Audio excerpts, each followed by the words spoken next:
Boa tarde, alunos. Nós voltamos agora com ciclos biogeoquímicos novamente. Na aula passada nós falamos dos ciclos da água, do carbono e do oxigênio e hoje nós vamos falar do nitrogênio. Lembrando então que ciclo é quando uma coisa sai de um lugar, ela sofre transformações e ela volta para esse mesmo lugar. Então aqui vamos falar um pouquinho do ciclo do nitrogênio.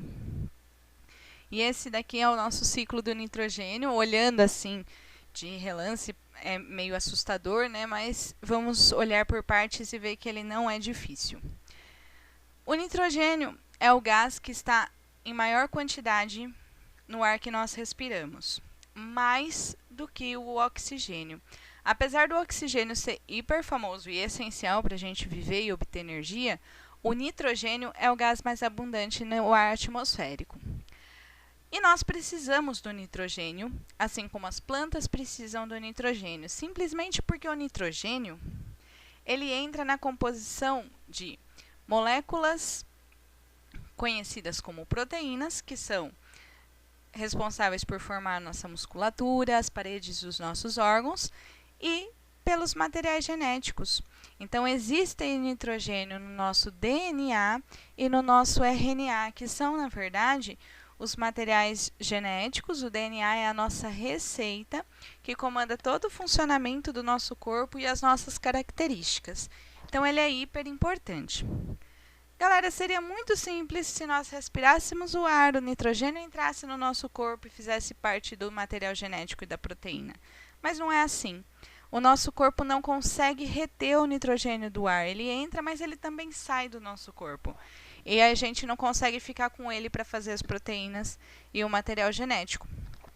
E para a gente ficar com o nitrogênio, a gente tem que obter ele pela alimentação.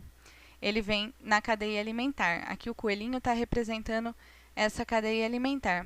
Mas como que o nitrogênio chega nos seres vivos que nós nos alimentamos? Através de algumas plantas conhecidas como plantas leguminosas.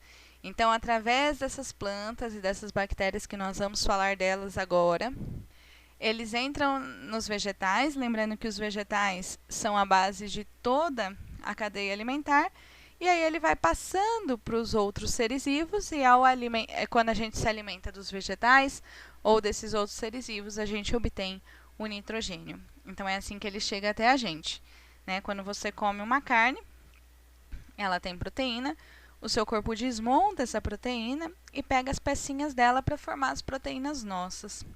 Então, vamos lá. Ciclo do nitrogênio. O nitrogênio está presente no ar e, como eu disse para vocês, os seres vivos não são capazes de pegar ele respirando. Então, o nitrogênio ele vai ser fixado, né? Ele vai entrar nos seres vivos através de umas plantas conhecidas como plantas leguminosas.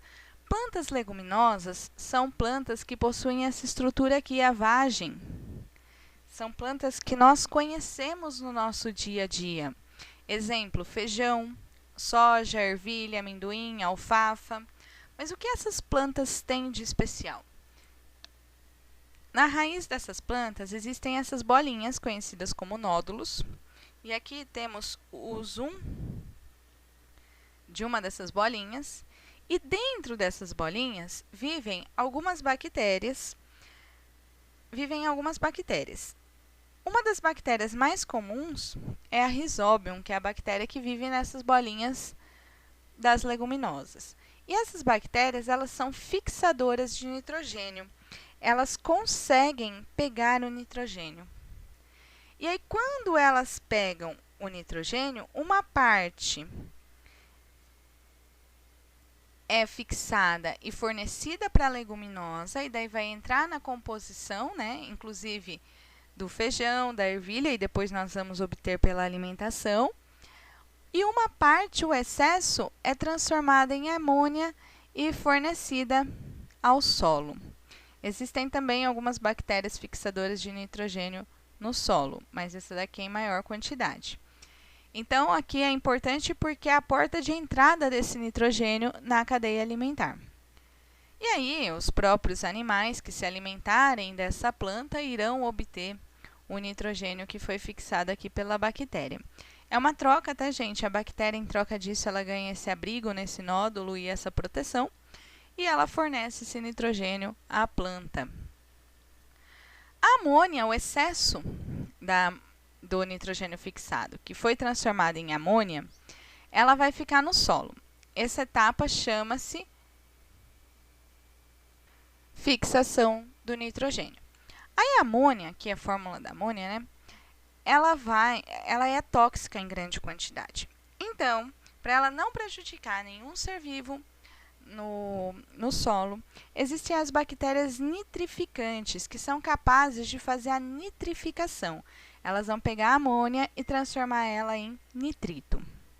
Mesmo assim, o nitrito, ele também não é tão utilizável pelos seres do solo.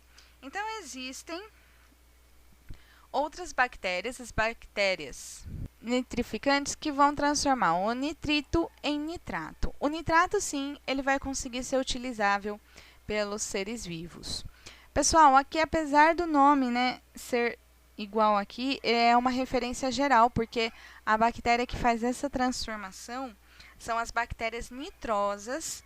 A mais comum são as nitrosomonas, e a bactéria que faz essa transformação são as bactérias nítricas, que a mais conhecida é a Nitrobacter. Essas bactérias, elas são quimiosintetizantes, então elas utilizam a energia proveniente dessa transformação aqui para ela constituir o próprio alimento. Então, esse é o objetivo, e daí, como resultado, nós temos o nitrato. Agora sim, outras plantas que não são leguminosas conseguem assimilar o nitrato, porque ele não é tóxico, e aí eles entram o nitrogênio está aqui, né? Ele entra na composição de proteínas e material genético dessas outras plantas. E aí, novamente, isso daqui vai passar pela cadeia alimentar aos outros seres vivos. Pessoal, então, já podemos dizer aqui que a presença das leguminosas enriquece aqui o nosso solo em nitrogênio, favorecendo outras plantas. Qualquer ser vivo, vegetal ou animal, quando eles morrem, eles são decompostos por fungos e bactérias, né? Esses seres são desmontados e ocorre a etapa da amonificação, ocorre a produção de amônia e aí ela entra de novo aqui no ciclo. E existem também, gente, as bactérias desnitrificantes. A mais famosa é a Pseudomonas desnitrificans, que elas vão ser capazes de pegar o nitrato e transformar em nitrogênio novamente, em gás nitrogênio na atmosfera. Então, ó, voltou aqui no ciclo, ele formou um ciclo. Pessoal, existe uma fixação do nitrogênio no solo que ocorre através de relâmpagos, que é a fixação física que a gente fala, né, que o nitrogênio é fornecido aqui no solo. Mas isso daqui é em pouca quantidade comparado a esse processo todo que a gente acabou de analisar. E aí aqui uma foto de uma leguminosa, olha aqui a estrutura da vagem para vocês perceberem. E isso nos fornece duas coisas importantes como conhecimento para a agricultura.